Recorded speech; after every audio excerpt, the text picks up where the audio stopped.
here we have police that have been ordered to pay protesters they arrested during the Black Lives Matter protest, where they wrote using sidewalk chalk to uh, peacefully protest and anti-cop stuff. Uh, they're being ordered to pay $680,000 for violating their rights. The jury uh, considered that they were retaliating against these people for being anti-cop and for being in support of black people's rights. Uh, 2020 and the Black Lives Matter protest was a great example of how racist cops actually are. You had so many cops that were against uh, people wanting to have police reformation. Look in Boston, where the old guy was giving a helmet to one of the cops, and the cops pushed him down, um, causing the guy to develop a brain injury from hitting the sidewalk. And when the cop got punished, the other cops decided to not do their jobs because they didn't like the fact that a cop was punished for their actions. Um, if you do not believe cops are racist, look at 2020. And if that doesn't convince you, then you're either a moron or you're racist yourself. The protesters wrote anti-police graffiti here after the death of George Floyd. Now, a federal jury says they should have never gone to jail, and the arresting officers will also have to pay up.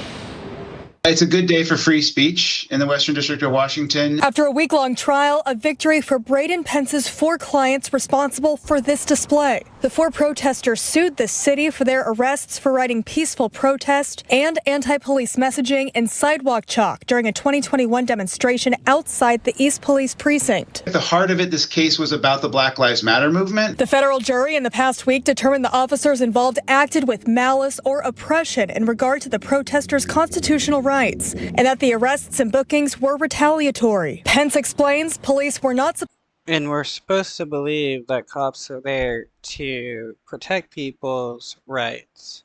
No, they're not there to protect people's rights. They don't care about your rights whatsoever. They will find and try to violate your rights and get away with it as much as possible because cops are there to oppress you. supposed to book people for nonviolent offenses during this point of the pandemic as a way to prevent overcrowding in the King County Jail. But he says police tried using an exception for the protesters. The officers from the stand said they would do the exact same thing today. And I think the jury was unhappy with that answer. The lawsuit led to an injunction that kept Seattle police from making graffiti-related arrests. That was until the Ninth Circuit Court reversed that decision earlier this year. My sincere hope for the police department is that they take this verdict seriously, that they are treating protesters no differently than they would anyone else, and that they don't discriminate against them simply because the protesters are criticizing police. Oh, no, yeah, police treat protesters differently.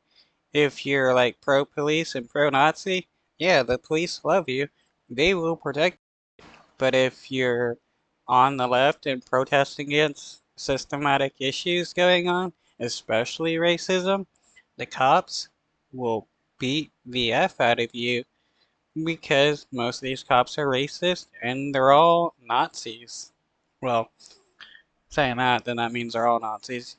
Or they're all racist. Yeah, all cops are pretty racist since the cop system was created by Confederate ex-soldiers who wanted a way to re-enslave black people.